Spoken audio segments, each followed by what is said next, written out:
ফেরাউনের নাম শোনেনি এমন মানুষ খুঁজে পাওয়া দুষ্কর। ফেরাউন কোনো ব্যক্তির নাম নয়, যুগ যুগ ধরে প্রাচীন মিশরকে রাজত্ব করা শাসকদের নাম ফেরাউন। পৃথিবীতে অত্যাচারী ও খোদাদ্রোহী শাসকদের একজন ছিল ফেরাউন। অত্যাচারের দৃষ্টান্ত ও উদাহরণ টানতে গেলেই মানুষের মুখে চলে আসে ফেরাউনের নাম। ফেরাউন শুধু অত্যাচারী শাসকই ছিল না, সে নিজেকে খোদা দাবি করত। আল্লাহর পরিবর্তে মানুষকে তার ইবাদত ও পূজা করতে বলতো।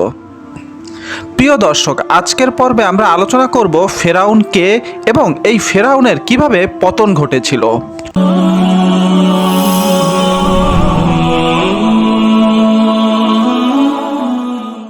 হযরত মুসা আলাইহিসসালাম সমকালীন ফেরাউনের প্রকৃত নাম নিয়ে মতভেদ রয়েছে। অনেকের মতে এই ফেরাউনের নাম ছিল রামেসিস। অনেকে বলেন নবুয়াত লাভের পর মুসা আলাইহিসসালাম যে ফেরাউনের মুখোমুখি হয়েছিলেন তার নাম ছিল মারনেপতাহ। অনেকে আবার বলেছেন তার নাম ছিল ওয়ালিদ ইবনে মাসাব ইবনে রাইয়ান, যে প্রায় 400 বছর হায়াত পেয়েছিল। পবিত্র তুয়া উপত্যকায় মুসা আলাইহিসসালামের উপর ওহী নাজিল হয়। তাকে নবুয়াত ও মুজিজা দান করা হয় এবং তাকে নির্দেশ করা হয় আল্লাহর দাওয়াত নিয়ে ফেরাউনের কাছে যেতে এবং তাকে দ্বীনের দাওয়াত দিতে। তিনি আল্লাহর নির্দেশ অনুযায়ী ফেরাউনের কাছে যান, তাকে দ্বীনের দাওয়াত দেন। কিন্তু ফেরাউন ঔদ্ধত্য দেখায়, নিজেকে খোদা দাবি করে। ফেরাউন তার রাষ্ট্র ও ক্ষমতা টিকিয়ে রাখতে মানুষের উপর নির্মম নির্যাতন চালাতো এবং সে যুগের শিশুদের হত্যা করত। পবিত্র কোরআনে ইরশাদ হয়েছে, ফেরাউন তার দেশে পরাক্রমশালী হয়েছিল এবং সে দেশবাসীকে বিভিন্ন দলে বিভক্ত করে তাদের একটি দলকে দুর্বল করে দিয়েছিল। সে তাদের পুত্র সন্তানদের হত্যা করত এবং নারীদের জীবিত রাখত।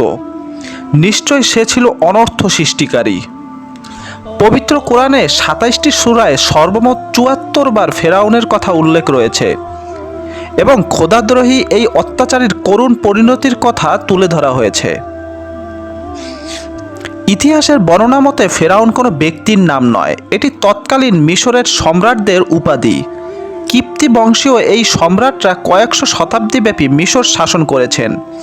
এ সময় মিশর সভ্যতা সমৃদ্ধির শীর্ষে পৌঁছে গিয়েছিল। লাশ মমি করা, পিরামিড তৈরি প্রভৃতি তাদের সময়কার বৈজ্ঞানিক উন্নতির প্রমাণ বহন করে। হযরত মুসা আলাইহিসসালামের সময় পরপর দুজন ফেরাউন ছিল। লুইস গোল্ডিংয়ের তথ্য অনুযায়ী জালিম ফেরাউনের নাম ছিল দ্বিতীয় রামাসিস, আর ডুবে মরা ফেরাউনের নাম ছিল মানেপতাহ। হযরত মুসা আলাইহিসসালামের যুগে মিশরের বাদশাহ ফেরাউন ভীষণ অত্যাচারী ছিল। তার উজির হিসাবে নিযুক্ত হয়েছিল হামান নামক এক ব্যক্তি। এই হামান ফেরাউনকে দুনিয়ার বাদশাহ হবার স্বপ্ন দেখাতে লাগলো। প্রজারা যাতে নিরেট মূর্খ হয়ে থাকে এবং তাকে খোদা বলে মান্য করে তার জন্য নানা যুক্তি পরামর্শ দিতে লাগলো। হামানের পরামর্শ মতো ফেরাউন পাঠশালা ও মক্তব রাজ্য থেকে উঠিয়ে দিয়ে দেশে প্রচার করে দিলেন যে কেউ আর লেখাপড়া শিখতে পারবে না, রাজার আদেশ অমান্য করলে তাদের গর্দান নেওয়া হবে। প্রজারা ফেরাউনের আদেশ মতো চলতে লাগলো। সারা দেশে কিছুকালের মধ্যে একেবারে গণ্ড মূর্খতে পূর্ণ হয়ে গেল। তার উদ্দেশ্য সিদ্ধ হওয়ার পর তিনি প্রত্যেককে একটি করে নিজের মূর্তি দিয়ে তাকে সৃষ্টিকর্তা এবং উপাস্য বলে পূজা করতে হুকুম দিল এবং প্রজারা তার আদেশ মতো ফেরাউনের প্রতিমূর্তিকেই খোদা বলে মানতে শুরু করলো। এ সময় আল্লাহ তাআলা মুসা আলাইহিসসালামের উপর ওহী নাজিল করলেন এবং পথভ্রষ্ট মানুষকে সত্য ধর্মে ফিরিয়ে আনার দায়িত্ব দিলেন। আল্লাহর পক্ষ থেকে অর্পিত দায়িত্ব প্রাপ্তির পর একদিন মুসা তার বড় ভাই হারুন আলাইহিসসালামকে সঙ্গে নিয়ে ফেরাউনের দরবারে এসে হাজির হলেন। ফেরাউনকে উদ্দেশ্য করে মুসা আলাইহিসসালাম বললেন, তুমি যে নিজেকে খোদা বলে প্রচার করছো তা অত্যন্ত অন্যায়। সর্বশক্তিমান আল্লাহ ছাড়া আর কেউ মানবের উপাস্য নেই। আমি আল্লাহর প্রেরিত পয়গম্বর।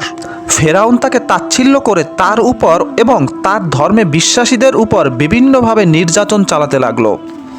তার নির্যাতন বেড়ে যাওয়ার পর আল্লাহর হুকুমে মুসা আলাইহিসসালাম তার অনুসারীদের নিয়ে মিশর ছেড়ে যাওয়ার উদ্দেশ্যে রওনা হলেন। তাদের চলে যেতে দেখে হামান সহ আরও উজিররা ফেরাউনকে কুপরামর্শ দিতে লাগলো। তাদের কুপরামর্শে ফেরাউন সৈন্য সামন্ত নিয়ে তাদের পিছনে ধাওয়া করলো। মুসা আলাইহিসসালাম ও তার অনুসারীরা ততক্ষণে লোহিত সাগরের তীরে এসে পৌঁছে গেল। এমন সময় তারা পিছনে তাকিয়ে দেখতে পেল ফেরাউনের অগণিত সৈন্য তাদের ধরার জন্য এগিয়ে আসছে। তাদের পেছনে এই বিপদ, সামনে প্রকাণ্ড লোহিত সাগর। তারা কিংকর্তব্য বিমূঢ় হয়ে ভয়ে কাঁপতে লাগলেন। এমন সময় মহান আল্লাহ তাআলা মুসা আলাইহিসসালামকে আদেশ করলেন, মুসা, তোমার লাঠি দিয়ে সমুদ্রের উপর আঘাত করো। মুসা আলাইহিসসালাম মহান আল্লাহর নির্দেশ মতো তাই করলেন। বিশাল সাগর দুই ভাগ হয়ে দেওয়ালের মতো দুই পাশ উঁচু হয়ে দাঁড়িয়ে রইল। সেই পথ দিয়ে মুসা আলাইহিসসালাম ও তার অনুসারীরা নিরাপদে ওপারে চলে গেলেন। তখনও সাগরের সেই রাস্তা সেভাবেই রয়ে গেল। ফেরাউন তার লোকজন এবং সৈন্য সামন্ত সহ ওপারে এসে থামল। সে দেখল সাগরের মাঝে একটি আশ্চর্য রাস্তা তৈরি হয়েছে। সে মুসা আলাইহিসসালাম ও তার লোকজনদের ওপারে পার হতে দেখল। ফেরাউন মুসা আলাইহিসসালাম ও তার অনুসারীদের আক্রমণ করতে তার বাহিনী নিয়ে লোহিত সাগরের সেই রাস্তায় নেমে পড়ল।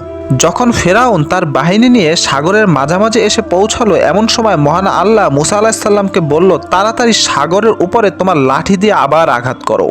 মহান আল্লাহর হুকুম মতো মুসা আলাইহিসসালাম সাগরের পানিতে আবার আঘাত করলেন। অমনি দুই দিক থেকে পানির খাড়া উঁচু স্রোত ফেরাউন ও তার সৈন্যদের উপর পড়ে তাদের ভাসিয়ে নিয়ে গেল। ধ্বংস হয়ে গেল ফেরাউন ও তার বাহিনী। ফেরাউনের মৃত্যুর বহু বছর পর 1907 সালে তার লাশ আবিষ্কৃত হয়। সিনাই উপদ্বীপের পশ্চিম তীরে জাবালে ফেরাউন নামে একটি ছোট পাহাড় রয়েছে। এখানেই ফেরাউনের লাশ সর্বপ্রথম পাওয়া যায় বলে জনশ্রুতি রয়েছে। এনসাইক্লোপিডিয়া অব ব্রিটানিকা নিবন্ধে বলা হয়েছে, থেবস নামক স্থানের সমাধি মন্দিরে 1896 সালে একটি স্তম্ভ আবিষ্কৃত হয়। তার লাশ মমি করে মিশরের রাজধানী কায়রোতে নীল নদের অদূরে রয়্যাল মিউজিয়ামে সংরক্ষণ করে রাখা হয়েছে।